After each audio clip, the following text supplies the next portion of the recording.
এত বরকত, এটা রহমতি মজলিস, বরকতি মজলিস, দিনী মজলিস, দিনী মজমা, কোরআনী মজলিস, কোরআনী মজমা।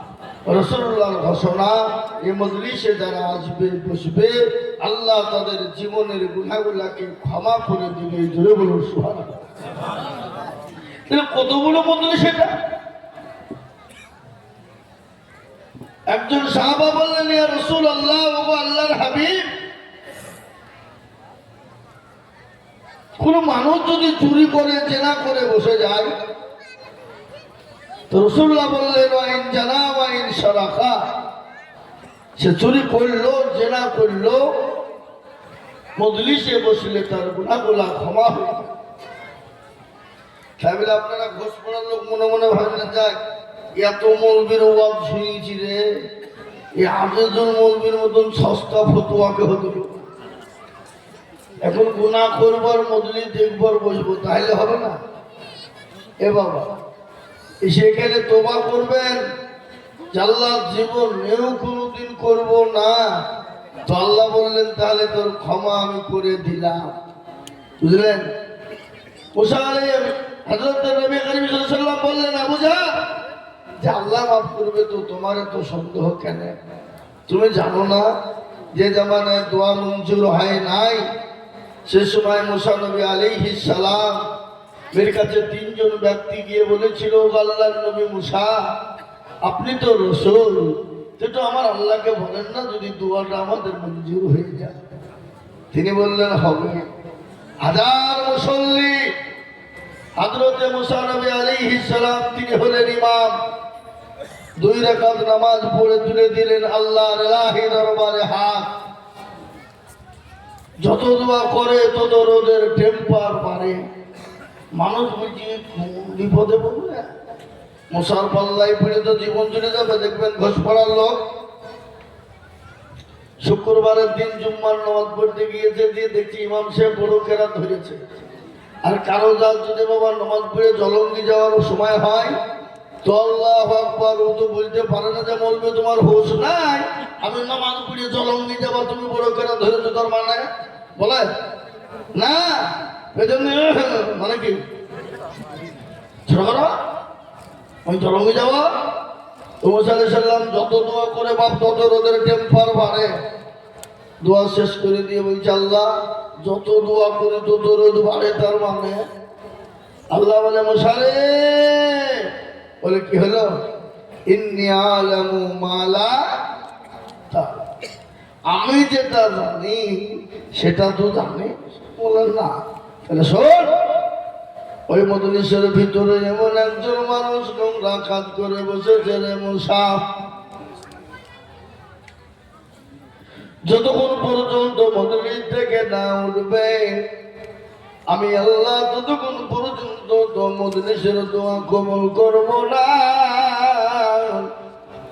না জানি আমার গজব চলে গেল বলে। একে দোয়া কবুল হয় না ভাইয়ার ভিতরে একা। মুসা নবীর হাতে কি ছিল? কি ছিল? লাঠি। আচ্ছা, এই কাজ কে করলে? কে উঠবে? আমি যদি বলি ঘোষ পড়ার লোক খুব ভালো, উত্তর ঘোষ পড়ার লোক আরো ভালো, এরা জিলাপির থেকে সোজা, তো কালকে অমুকের বাড়ি চুরি হয়েছে, বাবা কে বলেছ? বাপ একটু হাতটা তুলো তো, মানে তুলবে তুলবে কেন? প্রত্যেকটা যদি তুলিয়ে ফেলি তো মাটিতে একটাও পড়বে না, মান সম্মান। শুনলেন এর মধ্যে দেশের কত মূল্য, কত দাম রে বাবা। যে মানুষ যে অন্যায় করেছিল, নোংরামি করেছিল, খারাপি করেছিল, আল্লাহর কাছে দুখানা পানিকে হাতকে তুলে দিল, চোখের পানি গড় গড় গড় গড় করে ঝরিয়ে দিল, বলে পরওয়ারদিগারে আলম, ও আল্লাহ আমি অন্যায় করেছি, নোংরামি করেছি, জেনা ব্যভিচার করেছি, পৃথিবীর কেউ বলতে পারবে না আল্লাহ তুমি আর আমি ছাড়া কেউ জানে না। মাবুদ গো, আর জীবনও কোনোদিন অন্যায় করব না। ইয়া আইয়ুহাল্লাযীনা আমানু তুবু ইলাল্লাহি তাওবাতান নাসুহা। ও আল্লাহ, তোমার কাছে তওবা করে নিলাম, জীবনেও কোনোদিন অন্যায় ত্রুটি করব না। আল্লাহ বলে বান্দা শোন, আমি সব সহ্য করতে পারি। কোন বান্দা যদি অন্যায় করে দেওয়ার পরে চোখের গরম পানি আমার দরবারে এক ফোঁটা ফেলে দেয়, আমি আল্লাহ আমার বান্দার চোখের পানি সহ্য করতে পারি না। আমি আল্লাহ তার উপর খুশি এবং রাজি হয়ে যায়, এবং খালি খুশি রাজি না, আমি তার মজলিসে বছর পর্যন্ত পেছনের সমস্ত গুনাহকে মাফ করে দিয়ে আমি তাকে মাসুম এবং বেগুনাহ বানিয়ে দিই। সুবহানাল্লাহ বলবেন না? বাড়িতে যে বিবির কাছে বলবেন নাকি? এই লাইটটা কে বাজছে গো? ওই লাইটটা বন্ধ করুন তো, ছোট ছেলেকে লাইট বাজছে কোন দিকে? মুসলমান, কিছুক্ষণ পরে তোর কবল হয়ে গেল। মুসা নবী আলাইহিস সালাম বলল, আল্লাহ তুমি কি আমার সঙ্গে ইয়ার কি জুড়েছো? আল্লাহ বলে, মুসা তোর সাথে ইয়ার কি করবো তো? মানে তুমি ইয়ার কি জুড়ো নেই? তুই এতক্ষণ ধরে বলিলাম তুমি দোয়া কবুল করলে না, এখনই বললে উঠলো না, আবার তুমি দোয়া কবুল করলে, তার মানে ব্যাপারটা কি? এরা কেউ নবী বলে আমাকে মানবে না? মুসা, কি তোর মুখে যা আসছে কথা বলছিস? কিন্তু নবীদের ভিতরে সব থেকে জিদাল এবং রাগীন নবী ছিলেন কে? ধরে বলুন কে? মুসা নবী আলাইহিস সালাম। একদিন আল্লাহকে বলছে, আল্লাহ তুমি যদি মুসা হও, আমি যদি আল্লাহ হয়, তো তুমি আমার কাছে কে চাবা? তো জীবনেও কোনোদিন আল্লাহ হইতে পারবে না। তো মুসা বলছে, আল্লাহ তুমিও জীবনে কোনোদিন মুসা হইতে পারবে না। কি বুঝলে? হঠাৎ একদিন মুসা আলাইহিস সালাম আল্লাহকে দেখার কৌতূহল দেখলো, আল্লাহ তোমাকে দেখবো। তো দেখবে, তো দেখতে পারবি না, বলে না দেখবো। তো আয় চলে আসবে, তোর পাহাড়ে চলে গেল। আর বলে দুটো হাতে গিলাস নিয়ে আসবে পানি সহ। ঠিক আছে, মুসা আলাইহিস সালাম দুটো পানির গিলাস নিয়ে দাঁড়িয়ে আছে তোর পাহাড়ে। বাবা কি বুঝলে? দাঁড়িয়ে আছে আর ঘুম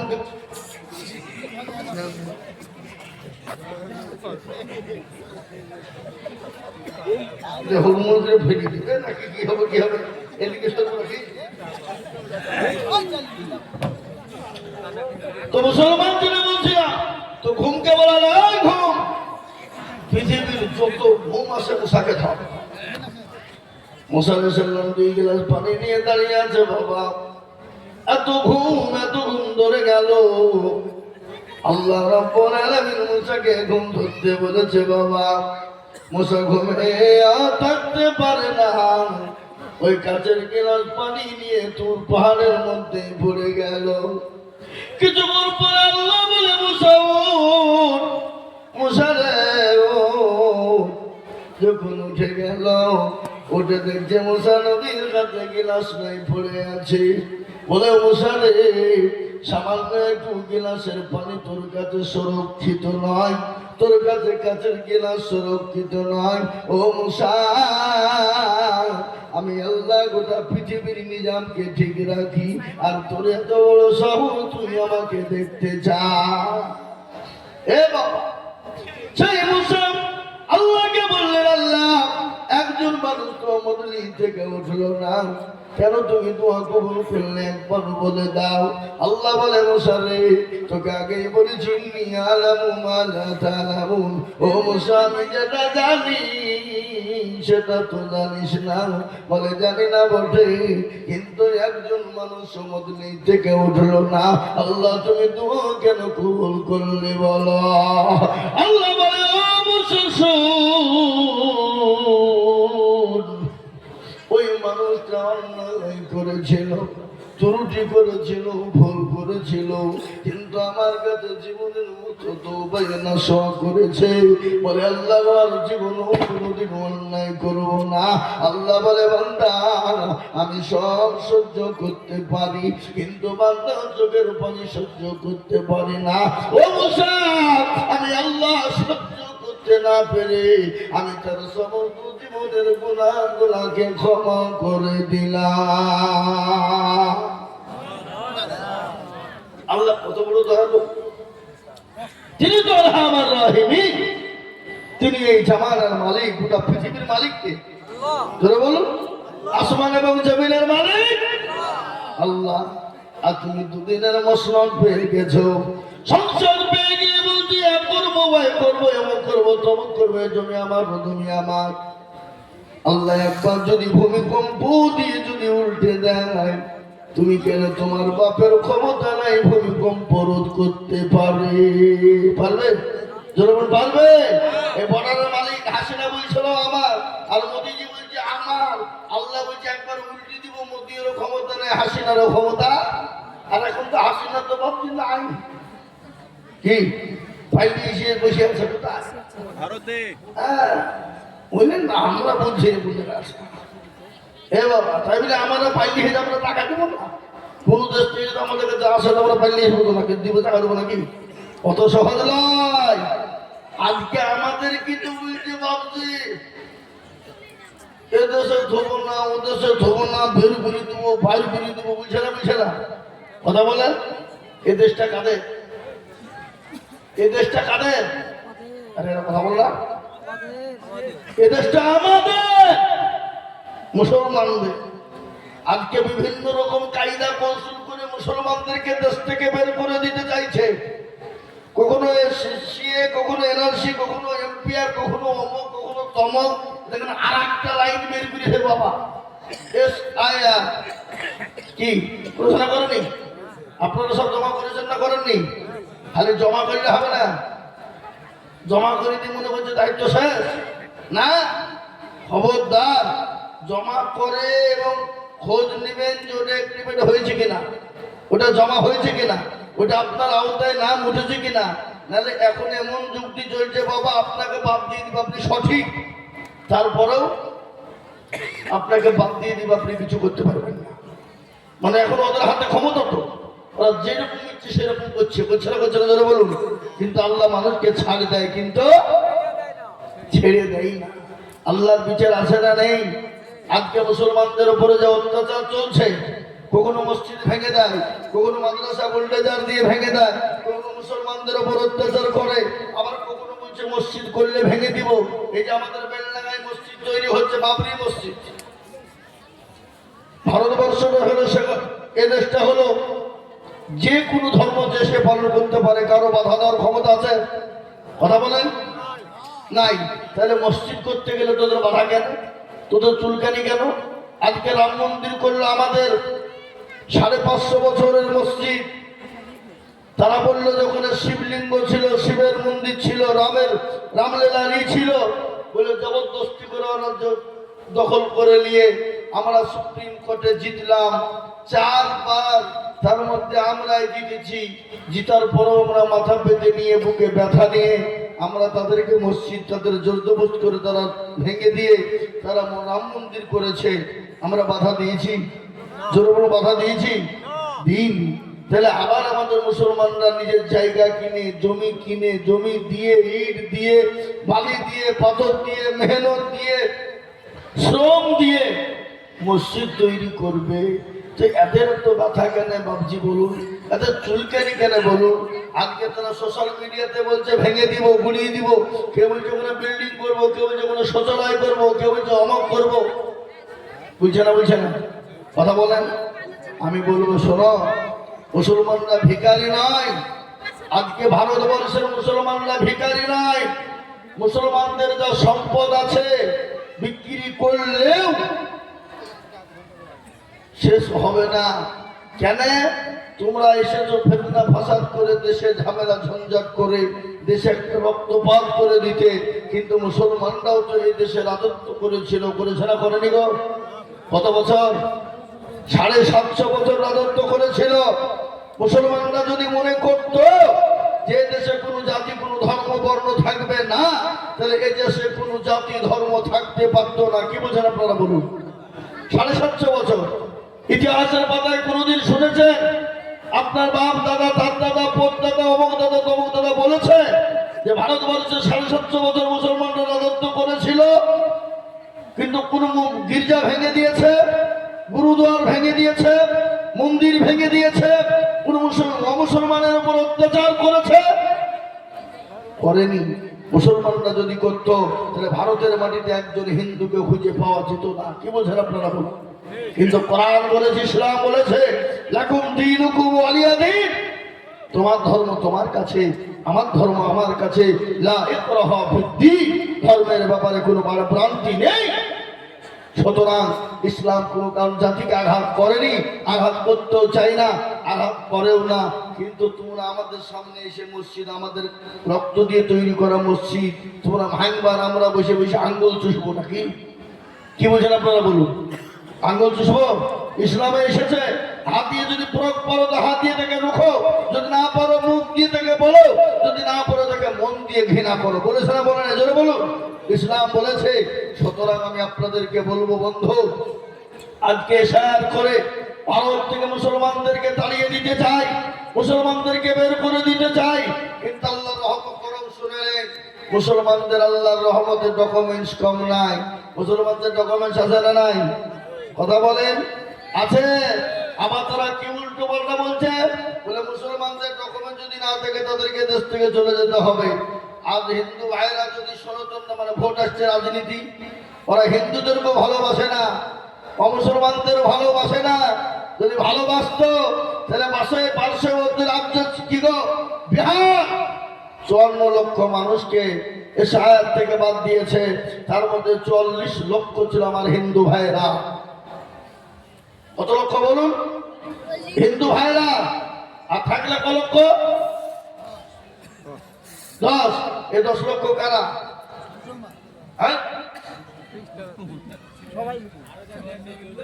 ইহুদি, নাসারা, খ্রিস্টান, জৈন, বুদ্ধ, ডোম, দখল, মুচি, মেথর, বাক্তি, কোল, ভিল, মুচি, মুন্ডা, এর দেশি, উদ্দেশি, বিদেশি, সেদেশি মিলিয়ে মুসলমান দিয়ে 10 লক্ষ। তারা কোন মুসলমান গুলা বাদ দিতে জানেন? যারা আমাদের দেশের মুখের যখন মেয়ে হয় তখন আমরা মেয়ের নাম রাখি আমেনা খাতুন, আয়েশা খাতুন, রাখি না? যখন মেয়ে বড় হয় বিবাহ দিই তখন বলি আমিনা বিবি, আয়েশা বিবি।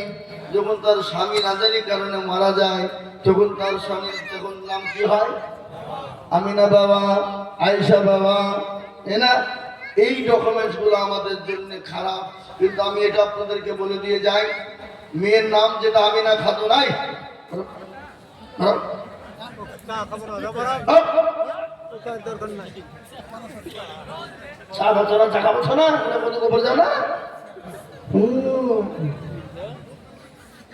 এটা আমি আপনাদেরকে বলে দিয়ে যাই। মেয়ের বিয়ে দিলে ওই আমিনা খাতুন ছেড়ে রাখবেন, আমিনা বিবি লিখতে হবে না, লেখার দরকার নাই।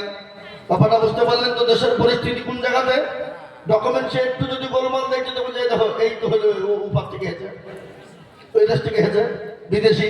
কিন্তু যারা বিদেশ থেকে দেশে এসেছে তাদেরকে কিন্তু বিদেশি বলছে না। আচ্ছা বলুন তো, আফগানের বাড়ি কোথায়?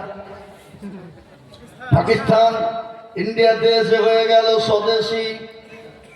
অটল বিহারীর বাড়ি হলো পাকিস্তান, ইন্ডিয়াতে এসে হয়ে গেল স্বদেশী। ইন্দিরা সোনিয়া গান্ধীর বাড়ি হলো ইটালি, ইন্ডিয়াতে এসে হয়ে গেল স্বদেশী। জ্যোতিবাবু, বুদ্ধবাবু, বিমান বসুর বাড়ি হলো বাংলাদেশ, ভারতে এসে হয়ে গেল স্বদেশী। অধীর বাবু, প্রণব বাবুর বাড়ি হলো বাংলাদেশ, ভারতে এসে হয়ে গেল স্বদেশী। কি ঠিক না? মিঠুন বাবুর বাড়ি হলো বাংলাদেশ, ভারতে এসে হয়ে গেল স্বদেশী। আর আমরা ইন্ডিয়াতে জন্ম নিয়ে আমরাই নাকি বিদেশি। আপনার সিঙ্গড়ার ভিতরে আলো ঢুকলো কি করে? বুঝতে পারলেন না কথাটা? ডাল মে কুছ কালা হ্যায়, সিঙ্গড়ার ভিতরে আলো ঢুকলো কি করে বাবা? এ বাবা, এটা নয়, এটা নয়, এটা নয়। আমি আপনাদেরকে বলে যাই বাবা, আজকে তারা আমাদেরকে দেশ থেকে যে নতুন বুকারে বের করতে চাইছে, দেশ থেকে তেড়ে দিতে চাইছে। কিন্তু আমি বলবো শোনে নাও, মুসলমানদের এক বিন্দু রক্ত থাকতে মুসলমানরা এদেশ ছেড়ে যাবে না। এদেশ থেকে ইংরেজকে তেড়েছিল মুসলমানেরা, 200 বছর রাজত্ব করেছিল ইংরেজের দলেরা। ইংরেজকে দেশ থেকে মুসলমানরা রক্ত নিয়েছিল, কেজি কেজি রক্ত নয় বাবা, কুইন্টাল কুইন্টাল রক্ত নয়, টন টন রক্ত দিয়েছিল। ইংরেজকে সৎসমত 13 নদী পার করেছিল। আবার প্রয়োজন হলে এদেশ থেকে যদি মুসলমানদেরকে তাড়িয়ে দেয়, প্রয়োজন হলে আবার রক্ত দিয়ে দেবে। কেন মুসলমানরা মৃত্যুর পরোয়া করে না, মুসলমানরা পিঠে গুলি খেতে জানে না, মুসলমানরা বুকে গুলি খেতে জানে। তোমার যত বুলেট প্রুফ আছে, তোমার যত বুলেট বোমা আছে, তোমার যত প্রশাসন আছে, তারপরও মুসলমানদের বুক আছে, বুক খালি করতে পারবে না। তারপরে এই দেশ থেকে মুসলমান চলে যাবে না। কেন এদেশে মুসলমানরা অন্য এমনি আসে না। মুসলমানদের ডকুমেন্টস কি নিবা? তোমরা যদি মনে করো মুসলমানদের কাগজের ডকুমেন্টস দরকার নাই, তাদের বাপ দাদা তার দাদা তার দাদা দাদার আমাদেরকে ডকুমেন্ট দিতে হবে। যারা আমাদের আপনার আত্মীয় স্বজন, দাদা দাদি নানা নানি আত্মীয় স্বজন দাদা যারা মারা গেছে, তাদের ডকুমেন্ট যদি তারা চায় তাও দিতে পারবো। কি পারবো না? দিতে পারবো না? তাদের আবার ডকুমেন্ট কি করে দিবে? মরে গেলে তো কি হলো, মাংস গলা পচে গেছে বাবা, কিন্তু হাড় গালা তো পচে নাই। ও হাড় গুলাকে টেনে তুলে আনবো, মেশিনে ভরে দিব, রিসার্চ করে দেখবো বলো কোথাকার মাল তৈরি। ওই হাড় বলে দিবে এরা হলো এই দেশের প্রোডাক্ট, এই দেশে তৈরি হয়েছে, অন্য দেশ থেকে আসে নাই। আর আমরা একবার যদি তোমাদেরকে বলি তোমাদের তো কাগজ নাই, তোমাদের দাদা তার দাদার তোমরা ডকুমেন্টস দেখাও, তোমরা দেখাতে পারবা না। বলে কেন পারবা না? বলে তোমাদের কোনো ডকুমেন্টস নাই, তোমরা তো পুড়িয়ে ছাই করে দিয়েছো। কথা কথা কথা দুটো বন্ধ হচ্ছে আছে। আজকে মুসলমানদের দাঁড়িয়ে দিতে চাও, মুসলমানরা ভিখারি নয়। মুসলমানরা যে কবর তৈরি করে দিয়ে গেছে ভারতের মাটিতে, ওটা তোমরা ভোগ করো। দিল্লির আগ্রা তৈরি করেছে তাজমহল মুসলমান, ওখানে কোটি কোটি টাকা মুসলমানের ওই আগ্রা থেকে তৈরি হয়, ওটা কেন্দ্র সরকার ভোগ করে। কুতুব মিনারে 24 থেকে 25 কোটি টাকা বছরে ইনকাম হয়, ওটা কেন্দ্রীয় সরকার ভোগ করে। এ বাবা লাল কেল্লার মাটিতে ওখানে কোটি কোটি টাকা ইনকাম হয়, বাচ্চা শাহজাহান তৈরি করে দিয়ে গেছে, ওটা তোমরা ভোগ করো। তাজমহল বাচ্চা শাহজাহান বানিয়েছিল, তার বিবি মমতাজকে ভালোবাসা প্রেম প্রীতি দিয়ে ভালোবেসেছিল, ওর জন্য তাকে তৈরি করেছিল। ওটা তুমি কোটি কোটি টাকা ইনকাম ভোগ করো, ওটা হলো ভারতের মাটিতে। এই পশ্চিম বাংলায় শোনে না, ওই যে তোমরা সায়েন্স সিটিতে বসে থাকো, ওই পার্কের যত ইনকাম ওটা মুসলমানদের জায়গা, ওটা তোমরা আপনার রাজ্য সরকার ভোগ করে। ভিক্টোরিয়ার ইনকাম মুসলমানদের জায়গা, ওটা রাজ্য সরকার ভোগ করে। মাঠের ইনকাম যত হয় ওটা মুসলমানদের সম্পদ, ওটা রাজ্য সরকার ভোগ করে। এই যে মুসলমান, ওটা হলো কলকাতার মাটি, আরো কলকাতায় আছে। আমি অল্প অল্প করে বলি, ভারতের মাটিতে মুর্শিদাবাদ বলে একটা জায়গা আছে, যেটা হলো নবাব সিরাজদৌল্লা তৈরি করে গেছে, যে জায়গাটার নাম হলো হাজারদুয়ারি। আছে না নাই? কথা বলে নাই? যে জায়গাটার নাম হলো হাজারদুয়ারি ইমামবাড়া, যেখানে কোটি কোটি টাকা ইনকাম করো, ওটা রাজ্য সরকার ভোগ করে, কোন মুসলমান ভোগ করে না। তারপরেও বলে মুসলমানদের দেশে দেখা যাবে না। কিন্তু এটাও শুনেলাম, আর একটু বলে দি, এই দেশের জন্য রক্ত দিল মুসলমানেরা। আবুল কালাম আজাদ, মৌলানা হুসাইন আহমেদ মাদানী, মৌলানা হিফজুর রহমান, মৌলানা শওকত আলী, শাইখুল হিন্দ রহমাতুল্লাহ আলাইহি, উলামাদের উপরে এত অত্যাচার হয়েছিল। হযরত মৌলানা শাইখুল হিন্দ রহমাতুল্লাহ আলাইহিকে ইংরেজ যখন জেলের ভিতরে নিয়ে গিয়ে নির্যাতন শুরু করে দিল, ও মুসলমান গো, তার মৃত্যু জেলখানায় হয়ে গেল। তাকে বের করা হলো, বার করতে গিয়ে গোসল করা করানো হবে। মুরিদানরা দেখে কেঁদে ফেললেন, বলে তোমরা কাঁদো কেন? বলে তোমরা কি জানো না শাইখুল হিন্দ রহমাতুল্লাহ আলাইহির সঙ্গে ও মুসলমান গো ওই বেঈমান ইংরেজ এত অত্যাচার করেছিল, রডের ওপর আগুনকে তাতিয়েছিল, রডকে লাল করেছিল, লাল করে মাথা থেকে পা পর্যন্ত তাতিয়ে তাতিয়ে মাংসগুলাকে গলিয়ে দিয়েছিল, হাড়গুলা দেখাচ্ছিল। এই রক্ত মুসলমানরা দিয়েছিল। যেদিন দিল্লির জমিনে মসজিদ, দিল্লির জামে মসজিদে দাঁড়িয়ে মুসলমানরা দেশ ছেড়ে পালিয়ে যেতে চেয়েছিল, মাওলানা আবুল কালাম আজাদ বলেছিল, ও আমার মুসলমান ভাইরা, যে আল্লাহ বাংলাদেশের মাটিতে আছে, যে আল্লাহ পাকিস্তানে আছে, সে আল্লাহ কি ভারতের মাটিতে নাই? তোমরা যদি দেশ ছেড়ে চলে যাও, তোমাদের বাপদাদার কবর গুলা জিয়ারত করবে কারা? তোমাদের মসজিদ গুলা আযান দিবে কারা? সেই দিন মুসলমানরা বলেছিল, ওগো মাওলানা আবুল কালাম আজাদ, আমরা জীবন দিয়ে দেব, রক্ত দিয়ে দেব, তারপরও এই দেশ থেকে আমরা যেতে চাই না, ইংরেজকে তাড়িয়ে দেব। ও মুসলমান গো, এখনো পর্যন্ত যে সংসদে তোমরা বসা, যে মসনদে বসা, ওটা মুসলমানদের তৈরি করা জায়গা।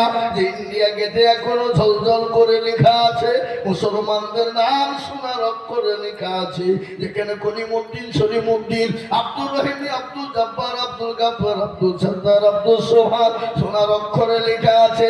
এরা মুসলমানেরা ইংরেজকে তাড়ানোর জন্য রক্ত দিয়েছিল। আমি ওটাই না, দিল্লি থেকে লাহোর পর্যন্ত ওই ইংরেজকে দেশ থেকে তাড়তে গিয়ে আজকে লোকে বলে মৌলবীরা কি করেছে, ওলামারা কি করেছে। যদি আলেম ওলামারা না থাকতো এ ভারত কোনোদিন স্বাধীন হতো না। একদিন নয়, দুদিন নয়, ৫৭,০০০ উলামা, ১৫৭,০০০ উলামা দিল্লি থেকে লাহোর পর্যন্ত এমন কোন গাছ ছিল না যে গাছে উলামাদের গর্দান ঝুলানো ছিল না। এটা কোথায় পাবেন? কোন জায়গায় লেখা আছে? কোন জায়গায় খুঁজলে পাবেন? কলেজ ইউনিভার্সিটিতে পাবেন না।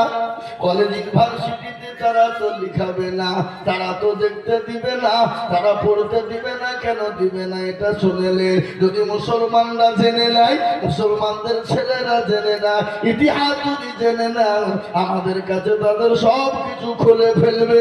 এই জন্য ইতিহাস লিখে না। এ মুসলমান গো, এটা যদি দেখতে চাও, কলকাতা ন্যাশনাল লাইব্রেরিতে চলে যাও, সেখানে সুন্দর করে লেখা আছে। সে কিতাবটার সেই ইতিহাসের বইটা আপনি পেয়ে যাবেন কলকাতা ন্যাশনাল লাইব্রেরিতে। সবার সুবহানাল্লাহ, ওখানে পাওয়া যাবে মুসলমানদের অবদান, হিন্দুস্তান কা সুন্দর মাদি, ওই ইতিহাসের পাতায় লেখা আছে। এখনো কলকাতায় ন্যাশনাল লাইব্রেরিতে ঝলঝল করে লেখা আছে। এটা দেখলে পাওয়া যাবে। আজকে তো আমাদের দেশের দাম শুনলেন, স্কুল কলেজ ইউনিভার্সিটিতে যারা পড়ায় ছেলেদেরকে মিথ্যা কথা শিখায়, শিখায় না? কথা বলেন, কথা বলেন, আর শিখায় না মিথ্যা কথা? বলে হাড্ডি মাঠিম টিম, তারা মারতে পারে ডিম, তাদের খারাপ দুটো শিং। আচ্ছা না, খারাপ দুটো শিং হয় নাকি? হ্যাঁ, এটা মিথ্যা কথা নয়। তাহলে সেই মাস্টারদের বেতন হলো 40,000, 50,000 টাকা। একদিনও কিন্তু বাকি থাকে না, প্রত্যেক মাস গেলে পেড করে দেয়। কিন্তু পৃথিবীর জমিনে আল্লাহ নবী বলে দিলেন, ওইরকম যারা কোরআন শিখলো, অপরকে শিক্ষা দিল, পৃথিবীর শ্রেষ্ঠ ব্যক্তি হলো তারা। তারা হলো উত্তম ব্যক্তি। তাদের বেতন হলো 5,000, তাদের বেতন হলো 5,000, তাও 4 মাস করে বাকি। তারপরে চাইতে গেলে কমিটির ধমক, সেক্রেটারি সভাপতির গর্জন। আছে না? কথা বলে না কেন? কোন জায়গায় আছে? কোন জায়গায় আমরা বাস করি বলুন? কোন দেশে? আর একটা শুনেলেন ভালো করে, বই বিক্রি হয় আপনার প্ল্যাটফর্মে, ফুটপাতে বিক্রি হয় বই, হয় না? এই হয় না? আপনারা জান না? দেখেন অনেক জেলা ফুটপাতে বই বিক্রি করে, রেল স্টেশনে, প্ল্যাটফর্মে, এয়ারপোর্টে, তারপরে কোথায় কোথায় সব বই বিক্রি হয়, হয় না? আমাদের দেশটা কোন জায়গায় বলেন? বই বিক্রি হয় ফুটপাতে, আর জুতো বিক্রি হয় কাচের ঘরে সুন্দর করে রেখে, কি বুঝেন আপনারা বলুন, তাই না? জুতো কিন্তু কাচের ঘরে একবারে সুন্দর করে রাখা হয়। যে জুতো পায়ের তলে থাকে সে জুতোটা থাকে আপনার কাচের ঘরে। যে বইটা নিজের জীবন উজ্জ্বল করে, যে বইটা নিজের জীবনকে ঘুরিয়ে দেয়, যে বইটা নিজের মনকে ঘুরিয়ে দেয়, যে বইকে বুঝেন মনকে ঘুরিয়ে দেয়, সেটা কিন্তু ফুটপাতে বিক্রি হয়। এই দেশটা কোন জায়গায় চলে গেছে আমি আপনাদেরকে এটা বলতে চাইনি। আজকে কোরআনের দাম দিতে আমরা জানি না। পৃথিবীর সর্বশ্রেষ্ঠ কেতাব হলো যে কেতাব নাম হলো কোরআন। সেই কোরআনকে আজকে বেঈমানরা মিটিয়ে দিতে চায়, আজকে কোরআনকে শেষ করে দিতে চায়, ওই কোরআনকে ধ্বংস করে দিতে চায়। কিন্তু আমি বলবো কোরআনের মালিক তো অন্য কেউ নয়, কোরআনের মালিক তো পৃথিবীর কেউ নয়। কোরআনের মালিক হলেন একজন, তিনি হলেন আমার আল্লাহ। আল্লাহ বললেন কোরআন বানিয়েছি আমি, হেফাজত করব আমি। কোরআন বলে দিল ইন্না নাহনু নাযালনা যিকরা ওয়া ইন্না লাহু লাহাফিজুন। আল্লাহ বললেন কোরআনের মালিক আমি, হেফাজত করনে ওয়ালা আমি, হেফাজত করব আমি। পৃথিবীর বেঈমানের ক্ষমতা নাই এই কোরআনকে নষ্ট করতে পারে, কোন পৃথিবীর বেঈমানের ক্ষমতা নেই এই কোরআনকে শেষ করতে পারে। ইংরেজ বেঈমান চেয়েছিল কোরআন থব না, মুসলমানদের কাছ থেকে ছিনিয়ে নিতে চেয়েছিল, পয়সার বিনিময়ে তারা কোরআন কিনে নিয়েছিল। ঘোষপাড়ায় চলে এলো, বলে ওগো তোমাদের কোরআন গালা পুরনো হয়ে গেছে, আমাদেরকে দাও, পয়সার বিনিময়ে নাও, আর আমরা করে দিয়ে যাব। মুসলমানরা শুনে নাও, আলেম ওলামা বলেছিল ইংরেজের দলেরা কাগজের কোরআন লিপি জ্বালিয়ে যাও, কিন্তু এটা শুনে রে, এটা ভালো করে শুনলে শোন, কিন্তু শোন এই কোরআন নিয়ে গিয়ে কিছুই করতে পারবে না। বলে কেন পারবো না? বলে এই ঘোষপাড়া মাদ্রাসায় কোরআনের মেশিন আছে, সেটা তোরা জানিস? কোরআনের আবার মেশিন হয়? বলে হ্যাঁ দেখবো। বলে বই দেখি দেখি দেখি। হুজুর ডাক দিয়ে বলে বেটা ও আব্দুল জব্বার, 1 থেকে নিয়ে 10 পড়া পর্যন্ত শুনিয়ে দাও। আলহামদুলিল্লাহি রাব্বিল আলামিন রহমানির রহিম মালিকি ইয়াউমিদ্দিন, এরকম করে গট গট করে শুনিয়ে দিল। তারপরে বলে আব্দুল জব্বার এই রে বেটা, ও দরদি বেটা, 10 থেকে 20 পড়া পর্যন্ত শুনিয়ে দে। গট গট গট গট করে শুনিয়ে দিল। বলে আব্দুল সোমান আয় রে বেটা, 20 থেকে 30 পড়া শুনিয়ে দে। গট গট করে যখন শুনিয়ে দিল, ইংরেজ বলল সর্বনাশ, মুসলমানদের কাছ থেকে কোরআন আলাদা করা যাবে না। বলে কেন যাবে না? এই কোরআনের হেফাজতের দায়িত্ব আল্লাহ দিয়েছে, আর কোরআনকে কিভাবে হেফাজত করবে? বেঈমান বলল সর্বনাশ, মুসলমানরা সেনার ভিতরে কোরআনকে পড়ে নিয়েছে। সুবহানাল্লাহ বলো। ইংরেজ পালিয়ে গেল, ইংরেজ ওখান থেকে পালিয়ে গেল। বলে সর্বনাশ, মুসলমানদের কোরআনকে দেওয়া যাবে না, মুসলমানদেরকে শেষ করে দিতে হবে। কিন্তু ওটাও তারা জানে না, মুসলমানরা কোরআনের জন্য জীবন দিতে পারে, বেবিকে বিবাহ করে দিতে পারে, সন্তানকে এতিম করে দিতে পারে, নতুন বিবাহ করে বাসর ঘরে বিবিকে ফেলে দিয়ে নিজের জীবনটা দিতে পারে। পারে না? পারে না? ধরে বলুন। আমরা তো সেই মুসলমান। মুসলমান তেলের গাড়ি তেলে চলে, আমার গাড়ি হাওয়াই চলে, বিনা তেলে চালাই গাড়ি নবী সুলাইমান। আমরা তো সেই মুসলমান, আমরা তো সেই মুসলমান। কেমন পারে শুনেন, আল্লাহ নবীর একজন সাহাবা, যার নাম হলো হানজালা, নতুন বিবাহ করেছে, বাসর ঘর, ফুলসজ্জার ঘর, মধুর মিলন, স্বামী স্ত্রীর মধুর মিলন। নবী আমার ডাক দিয়ে বললেন ও সাহাবারা, তোমাদের কাছে কি তোমাদের নবী থাকবে না, ইসলাম থাকবে না, কোরআন থাকবে না?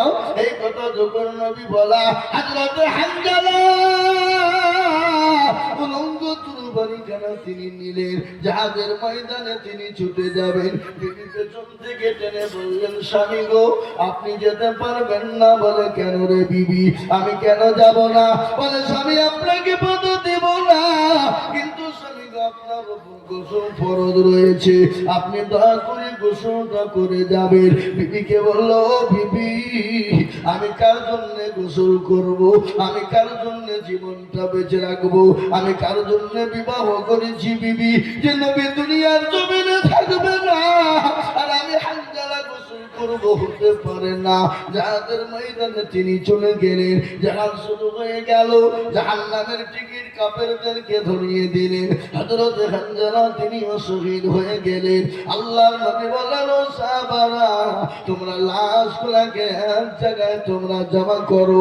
এই জমা করো যখন বলা, এ মুসলমান গো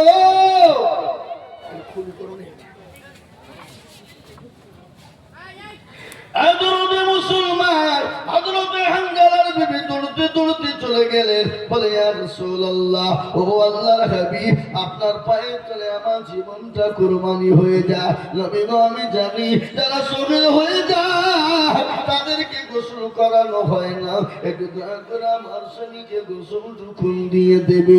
নবী বলেন, ওরে হানজালার বিবি তোর স্বামী কোথায় কোথায় কোন জায়গায় গেল? ও সাহাবারা আমার হানজালাকে খোঁজো। খুঁজে যখন কোথাও খুঁজে পাওয়া গেল না, সাহাবারা বলল কি ব্যাপার? হানজালার লাশ তো পাওয়া গেল না ইয়া রাসূলুল্লাহ। নবী মনে মনে করলেন, কাফের বেঈমানেরা আমার হানজালার লাশকে নাকি তারা গুম করে ফেললো। খোঁজো দেখি খোঁজো। কিছুক্ষণ পরে আকাশ থেকে পানি টুপে টুপে নিচের দিকে পড়ে যায়। রাসূলুল্লাহর সামনে হাজির হয়ে গেল। হানজালার চেহারার দিকে নবীজি তাকিয়ে দেখলেন, নবীর চোখের পানি জোর করে ঝরে গেল। রাসূলুল্লাহ বলে, ওরে হানজালা নিজের জীবনের কোনো মায়া নাই, বিবির কোনো মায়া নাই। নতুন বিবাহ করেছো, বাসর ঘরে বিবিকে ফেলে রেখে, সুন্দরী রমণী বিবিকে অর্ধাঙ্গিনীকে ফেলে রেখে ইসলামের জন্য নবীর জন্য জীবন দিয়ে দিলে। ও হানজালা, নবী হানজালার চেহারার দিকে তাকায় আর কান্না করে। নবী বলেন, ও হানজালার বিবি রে, আমার আল্লাহ হানজালার উপরে এত খুশি হয়ে গেছে। আল্লাহ তাকে দুনিয়ার পানি দ্বারা গোসল দেন না, আল্লাহ তাকে হাউজে কাউসারের পানি দিয়ে, আমার আল্লাহ হানজালার পানি দিয়ে গোসল দিয়ে দিয়েছে। ও আমার সাহাবারা শোনো, আমার হানজালাকে দাফনের ব্যবস্থা করো, কিন্তু আমার হানজালার সঙ্গে এমন কোন ব্যবহার করবা না। আমার হানজালা বড় ভাগ্যবান। ও আমার সাহাবারা হানজালাকে তোমরা দাফন করো। হযরতে হানজালাকে দাফন করতে যাবে, কিন্তু ইতিমধ্যে নবী আমার হানজালার লাশের দিকে তাকায় আর কবরের দিকে তাকায়। এই বাচ্চারা একটু বসেন না বাপু। ও এরা বুঝতে পেরেছে মন্দিরের কার উপরে মনে হয় আদায় শুরু করে, বুঝলেন না?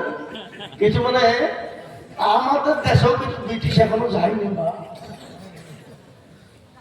কিছু কিছু ব্রিটিশ আছে জরুরি প্রয়োজন যাবে, প্রয়োজন হলে দিতে হবে, কিন্তু বিনা প্রয়োজনে কেউ যদি যায় তো এটা অন্যায় হবে না? হবে না? কথা বলে হবে না?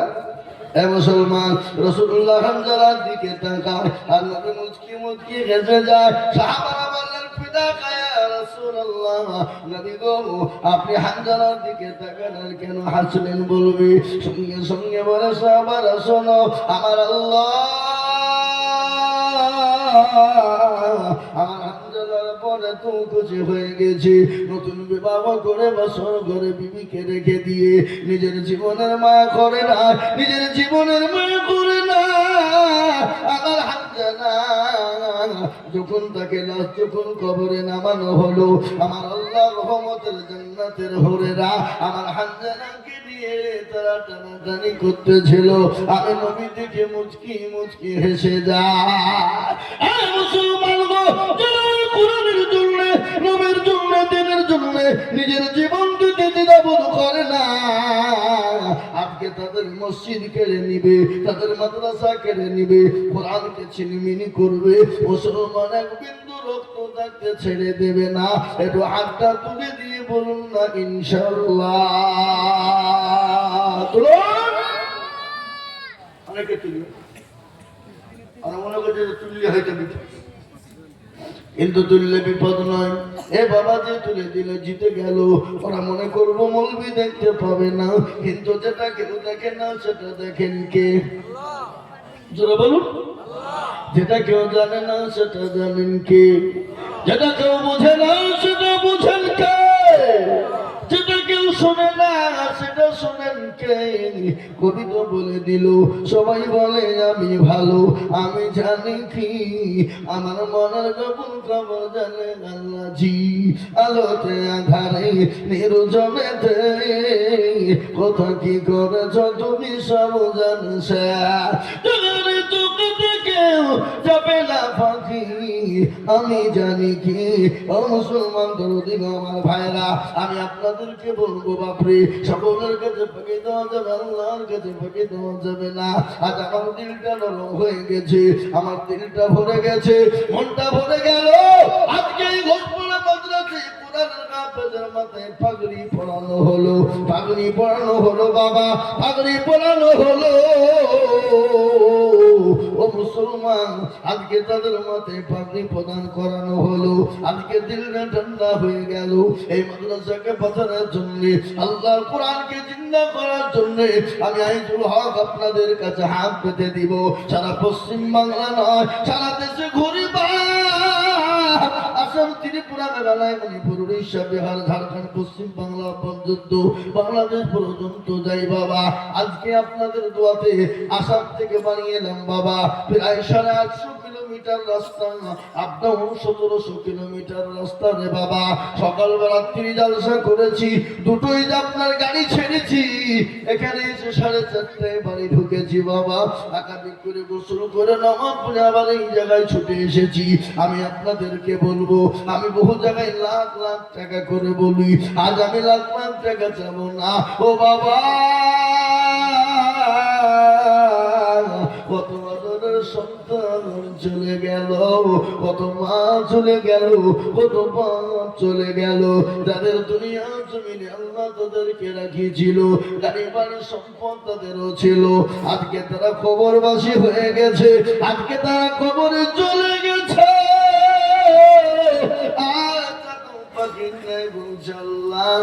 এমন কোন দরদুর বেটা নাই, বিঠি নাই। ও মাবুদ গো, আজকে জমি গাড়ি বাড়ি সব ফেলে দিয়ে এসেছি, আল্লাহর কোরআনকে জিন্দা করে দিবে।